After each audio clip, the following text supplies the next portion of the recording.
σε απορίες. Απορία. Ναι. Ωραία. Οπότε είναι ευκαιρία να δείξουμε και τη φιλοσοφία μας στην πραγματική μάχη. Ευκαιρία είναι. Νίκ, έρχεσαι λίγο. Λοιπόν, καταρχάς το πρώτο πράγμα που πρέπει να πούμε είναι ότι το κυριότερο στοιχείο που επικρατεί σε μια πραγματική μάχη είναι το στοιχείο της αβεβαιότητας. Τι σημαίνει αυτό?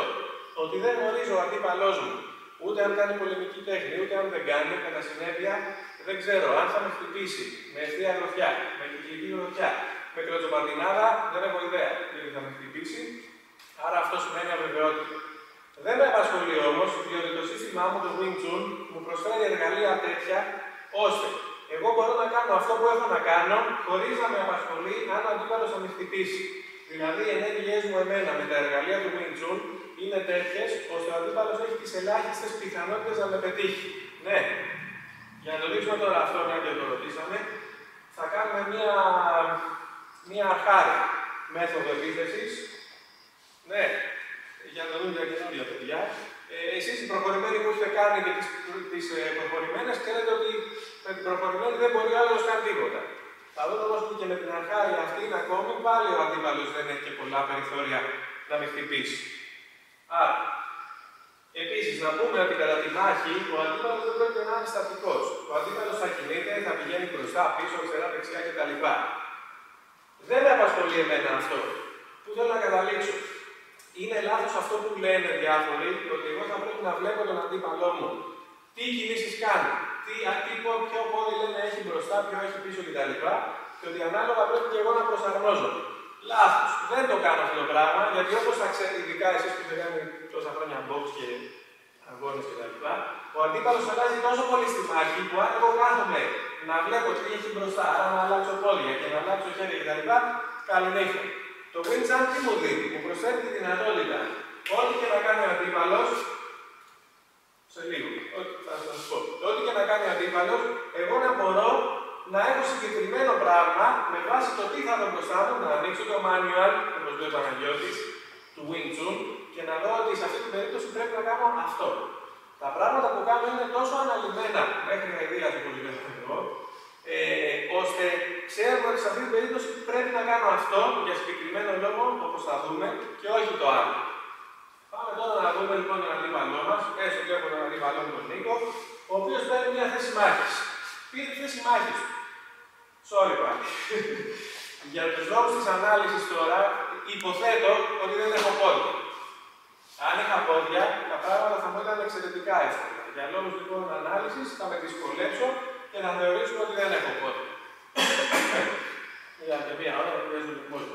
Λοιπόν, παίρνει λοιπόν ο αντίπαλος στη θέση μάχης, τον βλέπω και μπαίνω. Πήγα. Έκανα τη δεύτερη. Επειδή με έκοψε, αναγκάστηκα και πήγα και σε δεύτερη ενέργεια. Πάμε πάλι, πήρε τη θέση μάχης του και μπήκα. Εντάξει. Η είσοδος που έκανα τώρα ήταν μια είσοδος χρησιμοποιώντας δύο βασικά μου εργαλεία.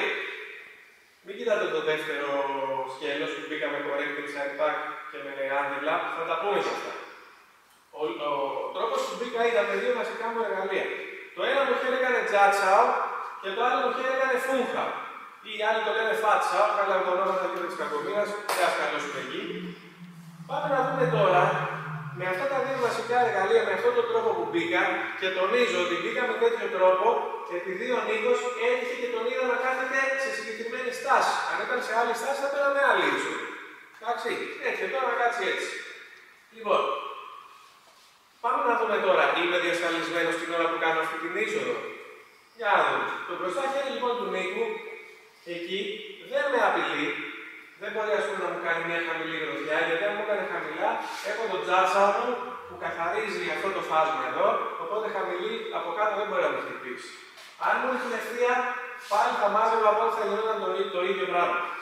Κυκλική προφανώς δεν μπορούσε να μου ρίξει, γιατί θα έπρεπε να ανοίξει, άρα θα το χτυπούσα εγώ. Άρα από το μπροστά του χέρι είμαι διασφαλισμένος. Σωστά?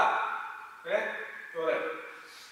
Το πίσω μου χέρι τώρα, μάλλον το πίσω του χέρι, με απειλεί. Επειδή κάνω φούνχαο και το φούνχαο σαρώνει την οριζόντια επιφάνεια, το πίσω του χέρι δεν με απειλεί. Γιατί δεν με απειλεί? Αν κάνει το οτιδήποτε, αν κάνει επιχειρήσει να με χτυπήσει χαμηλά, κάτω από το φούγχαο δηλαδή, το φούγχαο περνάει από πάνω, οπότε το χτυπάει. Άρα χαμηλά δεν μπορεί να με χτυπήσει. Αν με χτυπήσει με ευθεία πάνω από το φούγχαο μου, θα συμβεί άμυνα. Πάω να το χτυπήσω και θα τύχει να αμυνθώ. Και λέω θα τύχει να αμυνθώ, γιατί στο Wing Chun, το λέω για χιλιοστή φορά, οι άμυνες συμβαίνουν. Τις άμυνες δεν τις επιδιώκω, γιατί τις επιθέσεις του αντιπάλου δεν πρόκειται να τις δω. Άμα είναι γρήγορος και καλό κτλ. Δεν φέρνω επιθέσεις. Άρα, αν πάλι μου κάνει ψηλά χτύπημα, θα συμβεί η άμυνά μου ότι δεν πήγα να το χτυπήσω. Και συνέβη. Άρα είμαι εξασφαλισμένος και από ψηλό χτύπημα. Από κυκλικό χτύπημα είμαι εξασφαλισμένος. Βεβαίως, διότι έχω το φούγχαο, άρα για να παρακάμψω το φούγχαο μπορώ να κάνω 800 χιλιόμετρα κύκλο και θα το πετύχω πρώτος σίγουρα. Ναι. Απορία. Μέχρι στιγμής είναι ψιλοξεκάθαρο σε αυτή την αρχάρια τέτοια επίθεση. Άρα βλέπω ότι στην αρχάρια επίθεση είναι ψιλοδιασφαλισμένος. Εντάξει. Τι. Βεβαίως. Σωστό. Μα φυσικά και είναι Wing Chun. Είναι ξεκάθαρο Wing Chun. Και όχι μόνο ξεκάθαρο, είναι και παραδοσιακότατο Wing Chun. Γιατί χρησιμοποιώ δύο παραδοσιακότατα εργαλεία. Το πρώτο εργαλείο είναι το Jat Sao, που το έχουμε δει 1.000.000 φορές στις φόρμες μας και στις ασκήσεις μας. Και στην πρώτη άσκηση που κάνουμε στο Jat Sao, μια παραλλαγή είναι με Jat Sao. Άρα, και το δεύτερο εργαλείο είναι το φούγχαο. Το φούγχαο μας το έχουμε δει άλλο 1.000.000 φορές. Το έχουμε δει και στη φόρμα μας, το έχουμε δει στις προεκτάσεις του Bonsao, το έχουμε δει στις στημένες ασκήσεις που κάνουμε, το έχουμε δει στο Lapsao, που κάνουμε Lapsao και πολλές φορές αντί να χτυπήσουμε με γροθιά χτυπάμε με φούγχαο. Ξεκάθαρο Wing Chun. Τι δηλαδή, δεν πήγα έτσι. Μα δεν υπάρχει αυτό το πράγμα. Δηλαδή, τι, πάω σε μια μάχη και του λέω, εγώ κάνω Wing Chun. Όχι. Στην μάχη πηγαίνω και το Wing Chun μου εξελίσσεται μέσα κατά τη διαδικασία της σύγκρουσης. Ωραία. Τώρα, αν έχουμε κάτι άλλο εδώ. Okay. Τώρα, μια και αναφέρθηκα στο κομμάτι, στη λέξη εργαλεία.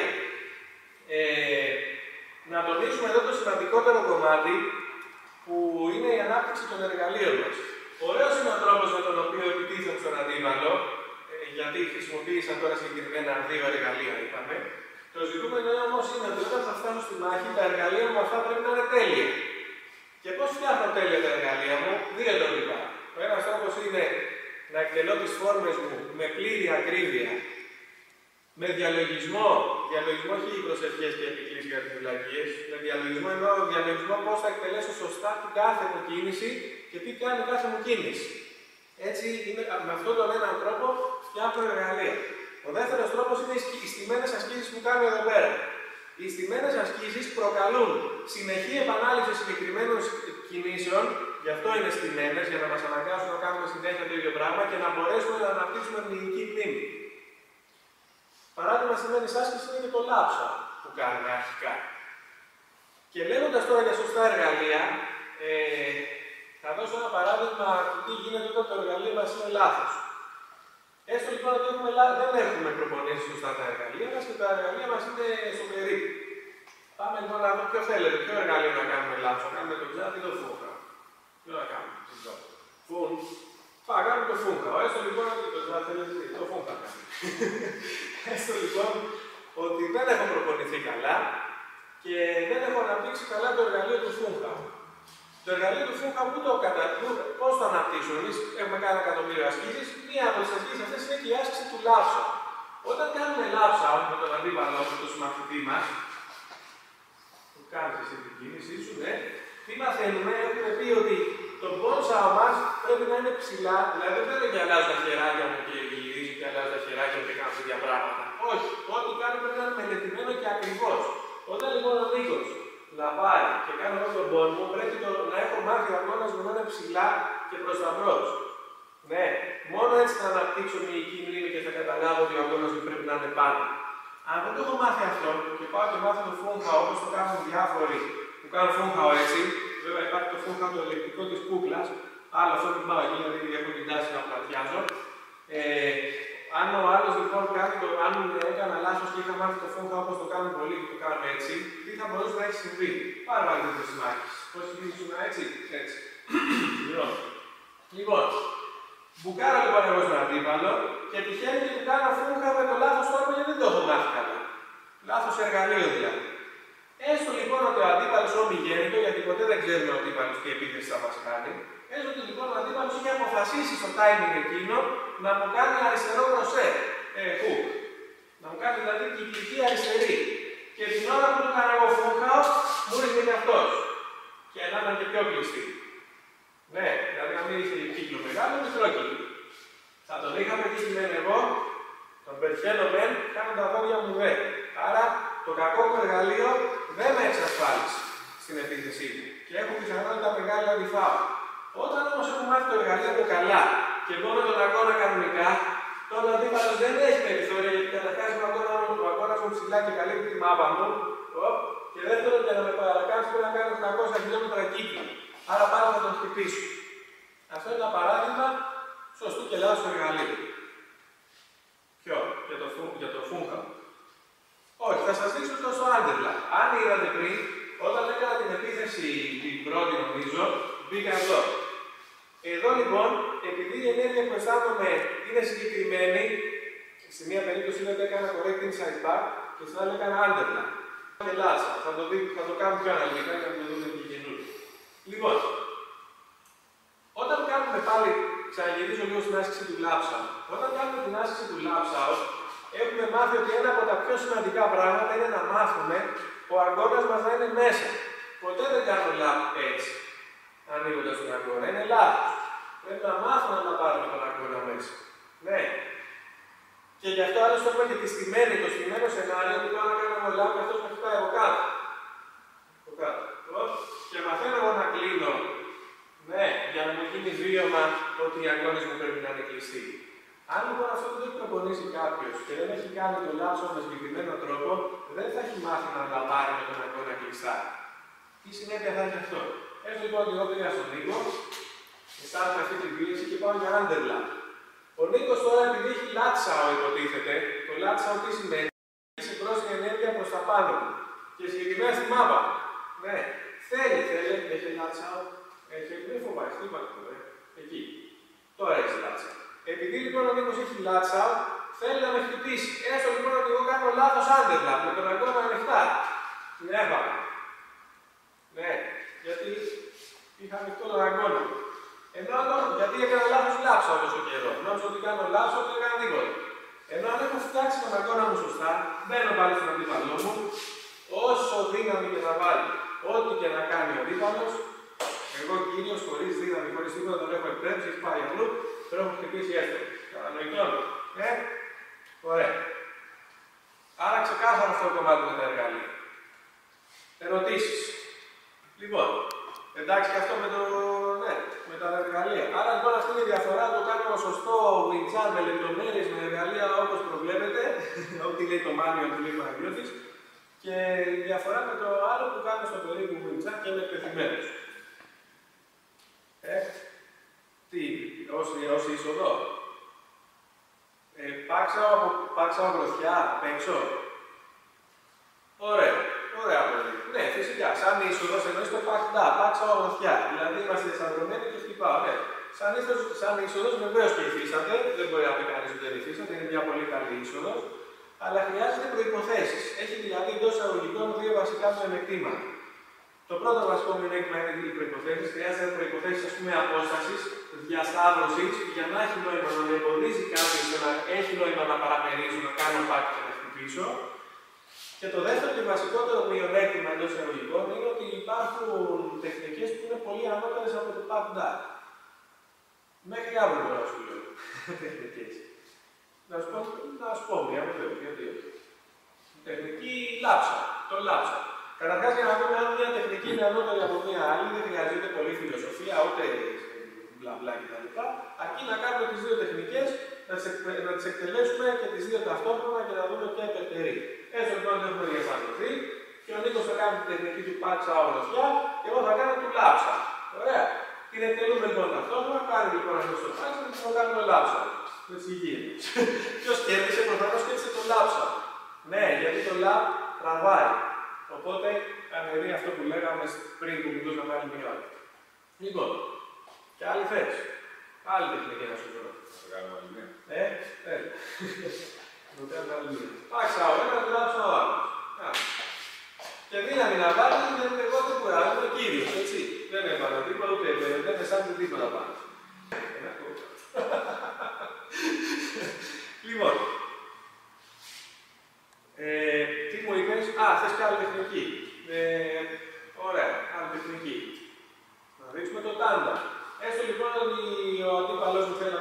πάξα οροφιά και εγώ αποφάσισα, έχουμε διασταυρωθεί και εμένα μου ήρθε στο μυαλό να έχω ξεκινήσει να κάνω τα αντά.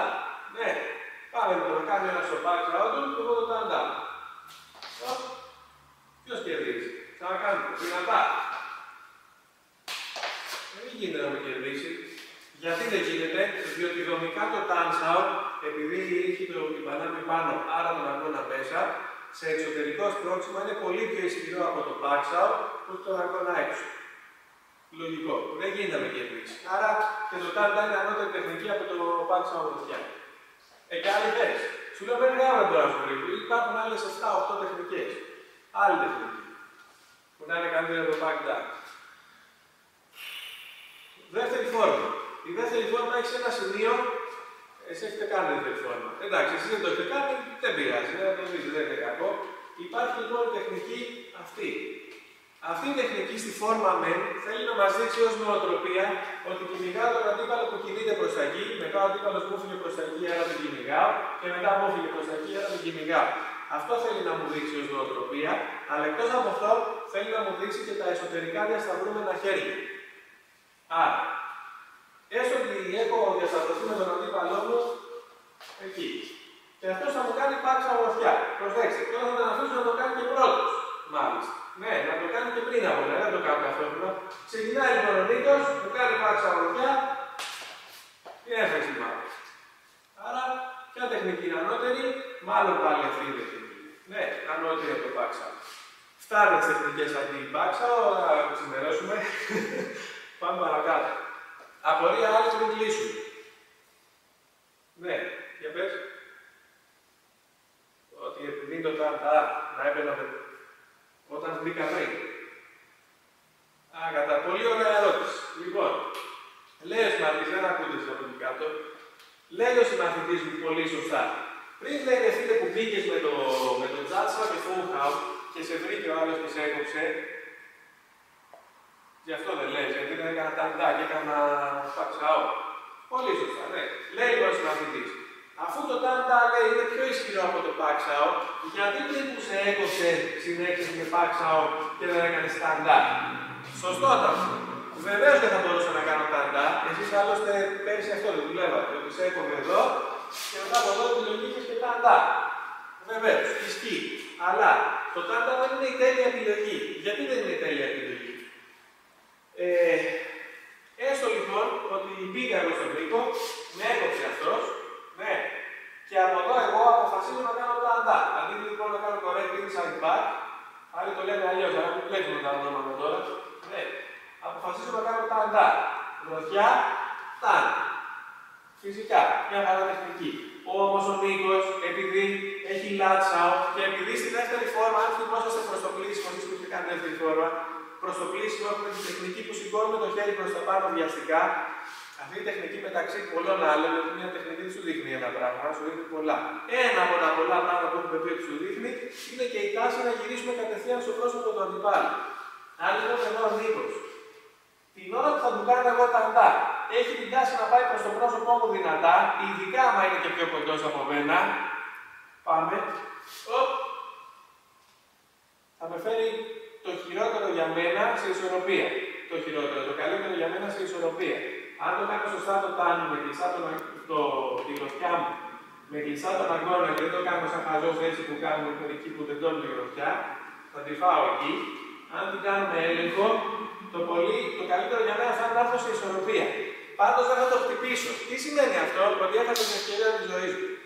Ενώ, εδώ, αν κάνω correct inside back, όσο δύναμη και να βάλει, να χτυπιέται κάτω, δεν μπορεί να κάνει τίποτα. Και δεν χρειάζεται να βάλει την παραμικρή δύναμη. Εντάξει. Άρα είναι καλύτερη επιλογή το πάξαο στη συγκεκριμένη περίπτωση. Γιατί πριν που είπα ότι το τάντα υπερνικάει το πακ, ήμασταν διασταυρωμένοι απ' έξω. Ήμασταν εδώ. Μιλάμε για εξωτερική διασταύρωση. Ενώ εδώ μιλάμε για εσωτερική διασταύρωση. Στην εσωτερική διασταύρωση το πάξαο είναι καλύτερο από το τάντα. Ναι. Αυτό σημαίνει λοιπόν ανάλυση ότι πρέπει να ξέρουμε τα πάντα, να τα έχουμε αναλύσει μέχρι αηδίας που λέμε, για να ξέρουμε γιατί κάνουμε αυτό, γιατί δεν κάνουμε αυτό, γιατί κάνουμε εκείνο. Ναι, απορία άλλη. Φαγώθηκες με τις προχωρημένες τεχνικές. Να δείξω πάμε να δείξουμε και μια προχωρημένη. Διάλειμμα πρώτα γιατί. Ναι.